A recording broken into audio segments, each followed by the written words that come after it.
Before you spend a single dollar on a Porsche, you need to see this. While everyone's obsessed with the 911, the Porsche Cayman is quietly holding its value, and in some cases is actually becoming the smarter buy.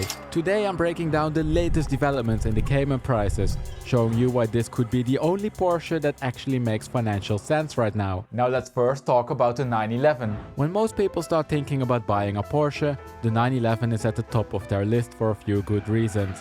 It's iconic, holds insane prestige, and frankly speaking, buying a 911 won't be questioned by anyone. The same can't be said about buying a Cayman. However, if you're a value-conscious buyer, the current 911 market might cause you headaches. Why is that? It's not that values are plummeting. On the contrary, 911s are holding extremely well at the moment. Yet, they also have been relatively volatile.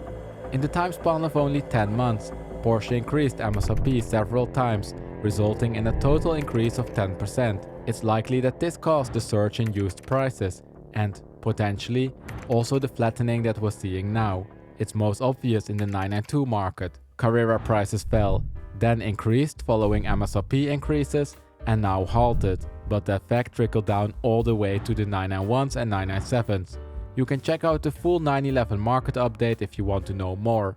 Now all of this is great if you already own a 911. Your car just increased in value. But for new buyers, it's a tricky situation. Do you wait to see if the price increase is indeed over and the cars start to follow their normal depreciation trajectory again? Or do you buy right now, risking an increase in depreciation to correct for the sudden price increase? If you don't like this uncertainty, the Cayman might be a great option because it's characterized by price trends that have been much more stable and therefore more predictable.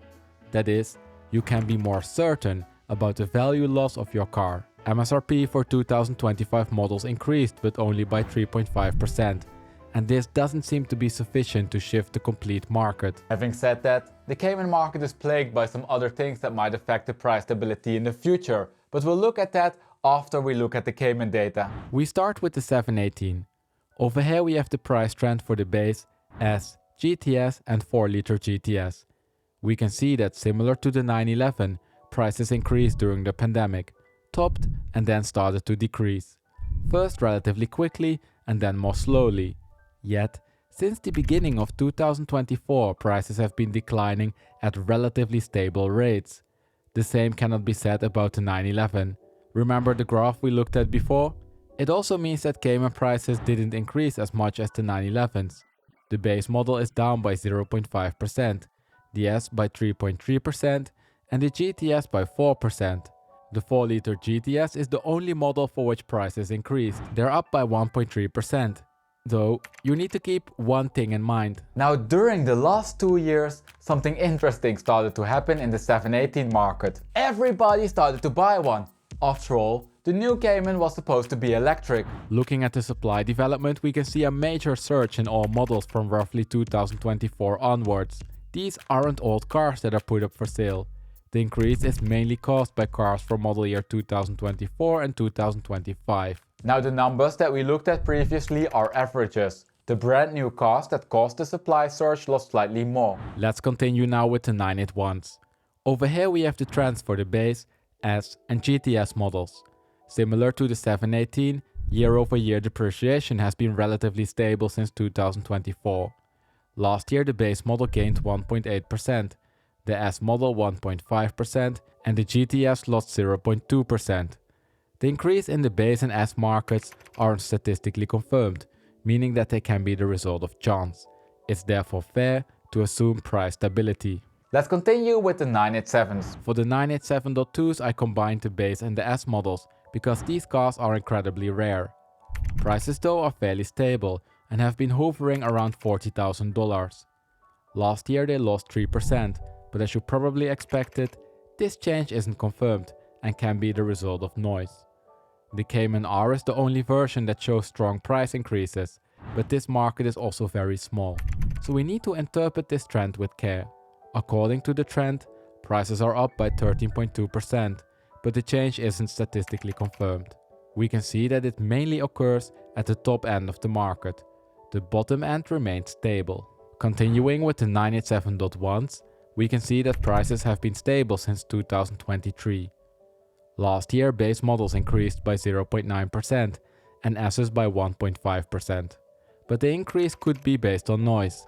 It's clear though that not much happened in this market. The GT4 market and especially the 718s experienced some price volatility in the early days, but also they settled down now. We can see that 718 prices have been hovering between $140,000 and $150,000. There are some minor fluctuations, but overall the market moves relatively slowly. Last year 718 GT4s increased by 1%. The 981 GT4s have been slightly more stable and hovered just above $110,000. Last year they increased by 1.3%. Both of these price changes are on the border of being statistically confirmed. Now there's one big outlier in the Cayman market, the GT4 RS. The depreciation rate is fairly stable, but it's much higher than for the other models. We can see that prices have been falling at a rapid pace. First extremely quickly, and since 2024 slightly slower.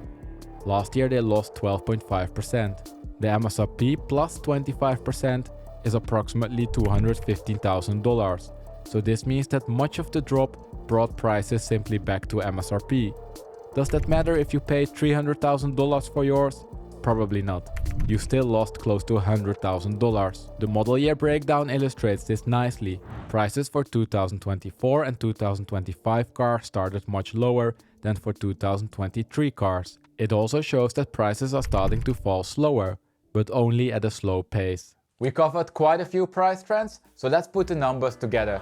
Over here I displayed the year-over-year price changes that I shared with you in previous market updates, and also added the ones we just talked about.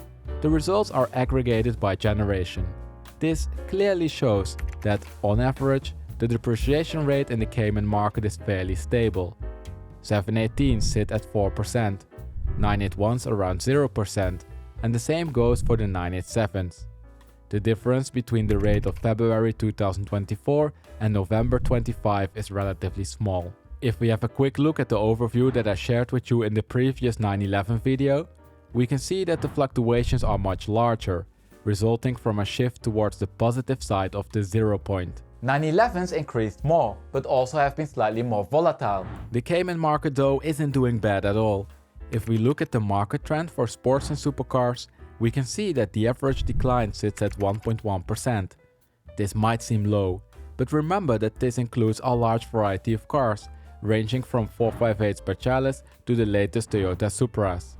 The Caymans lost on average 0.9% and therefore did marginally better than the average. Let's wrap up. The 911 market surged during last year, and while this is nice news for owners, it might be a pain in the ass for buyers. Multiple MSRP increases, used prices turning up and potentially turning south again. It all comes with increased uncertainty in the depreciation curve. If you're a value-conscious buyer and bothered by this, have a look at the Caymans. We saw that values aren't quite as strong as in the 911 market, but in return for this, you get more price stability. Moreover, compared to the rest of the market, the Cayman is still a solid performer.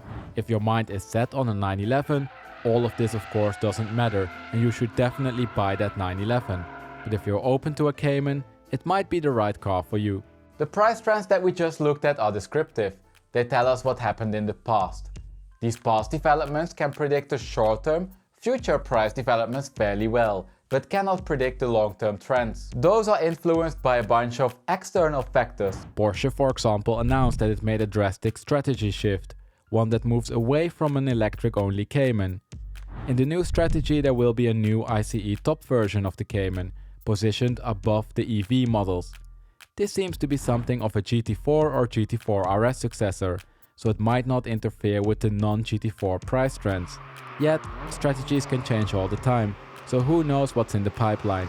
And with that we arrived at the end of the video. Now if you enjoy this data-driven way of analyzing car prices but would like to see a video for a different car, head over to my channel. Over there you find data-driven market updates for a large variety of cars. Can't find the car you're looking for? Let me know the name of the car by commenting it down below in the comment section. Once there are enough requests for a certain car, I'll make a video about it. As always, thank you for watching and I hope to see you again in 2 weeks for a fresh market update.